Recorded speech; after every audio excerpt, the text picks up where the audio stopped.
मज़े साहब, जाहिर है कि अभी मीर साहब कह रहे हैं कि एक रिएक्शन आएगा, शायद मजीद कुछ हो सकता है, लेकिन ये एक्शन रिएक्शन चलता तो नहीं रह सकता। और मज़े साहब आपको ये भी बता दें और नाज़रीन को भी, rear admiral retired Faisal Shah साहब ने भी हमें इस कॉन्वर्सेशन में ज्वाइन किया है, उनसे भी हम बात करेंगे।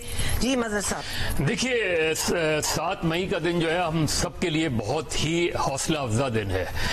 हमने सिर्फ जंगी महाज पे ही उनको शिकस्त नहीं दी है, जाहिर है अभी चीज़ ख़त्म नहीं हुई है, आगे जा रही है, लेकिन जो सूरत हाल नजर आती है, हमने उन्हें सिर्फ जंगी महाज पे नहीं, हमने डिप्लोमेटिक महाज पे भी उनको शिकस्त दी।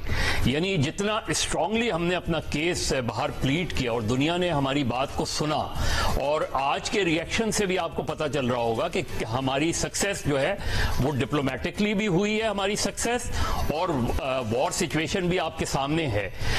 इंडिया ने पूरी फिल्म चलाई, हमने सिर्फ ट्रेलर चलाया है, और अगर वो मजीद आगे बढ़ना चाहते हैं तो हमारी मुसल्लह अफवाज इसके लिए तैयार नजर आती है। मेरा ख्याल है कि जिस तरह अभी मीर साहब कह रहे थे कि मोदी साहब ने जो ड्रामा शुरू में पहलगाम के जरिए फैलाने की कोशिश की और पाकिस्तान पर ब्लेम किया, तो सबसे पहले तो खुद उनकी इंडियन पार्लियामेंट ने उधर इन पे क्वेश्चन किया कि जी वो शवाहिद किधर हैं।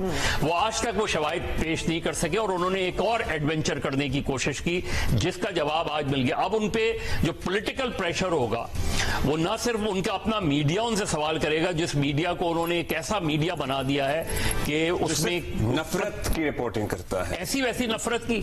तो पाकिस्तान ने हर 3 महाज पे उनको शिकस्त दी, जंगी महाज पे शिकस्त दी, मीडिया के महाज पर शिकस्त दी और सिफारती महाज पे शिकस्त दी। और मेरा ख्याल है कि अगर इसी कोऑर्डिनेटेड एफर्ट से हम चलते रहें तो मेरा ख्याल है हमें आगे जाके बड़ी कामयाबी मिलेगी। आप चीन का रद्द-ए-अमल देखें, आप अमेरिका का रद्द-ए-अमल देखें कि जिसपे इंडियन बहुत कोशिश की इंडियन ने कि किसी तरीके से उनको वो सपोर्ट मिल सके, लेकिन वो सपोर्ट उन्हें नहीं मिल पाई। आपका जो ये कहना है कि अगर हम इसी तरह चलते रहे तो आप क्या फोर्सी कर रहे हैं कि कहां तक ये बात जाएगी? क्योंकि इस वक्त रात की कार्रवाई के बाद इस वक्त फिर भी थोड़ी सी खामोशी है, क्या प्लानिंग हो रही होगी? देखिए क्योंकि अब जो है वो बहुत ज्यादा जो है मोदी अंडर प्रेशर है। अब उन पे अंदर भी सवालात उठेंगे, उनके पॉलिटिक्स, क्योंकि उन्होंने वॉर हिस्टीरिया क्रिएट किया। अब उनके लोग एक्सपेक्ट करते हैं कि जी आप कुछ करके दिखाएं, तो जो जवाब मिला है वो जवाब बहुत ही उनके लिए सरप्राइज है। वो टेक्नोलॉजी के महाज पे उनके लिए सरप्राइज है, उनको अंदाजा ही नहीं था।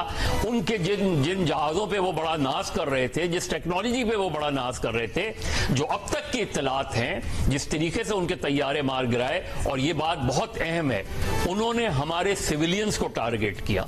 हमने सिर्फ उनके ब्रिगेड को टारगेट किया, हमने उनके जहाजों को गिराने में जो की, और फिर हमने सिफारती महाज पे, क्योंकि हमने अपना केस पहलगाम के बाद ऐसा मौसर अंदाज में रखा कि दुनिया के जितने ममालिक हैं, कोई एक मुल्क बता दें जिसने इंडियन मौकिफ की हिमायत की हो। हमने कहा जी आप ज्वाइंट इन्वेस्टिगेशन करा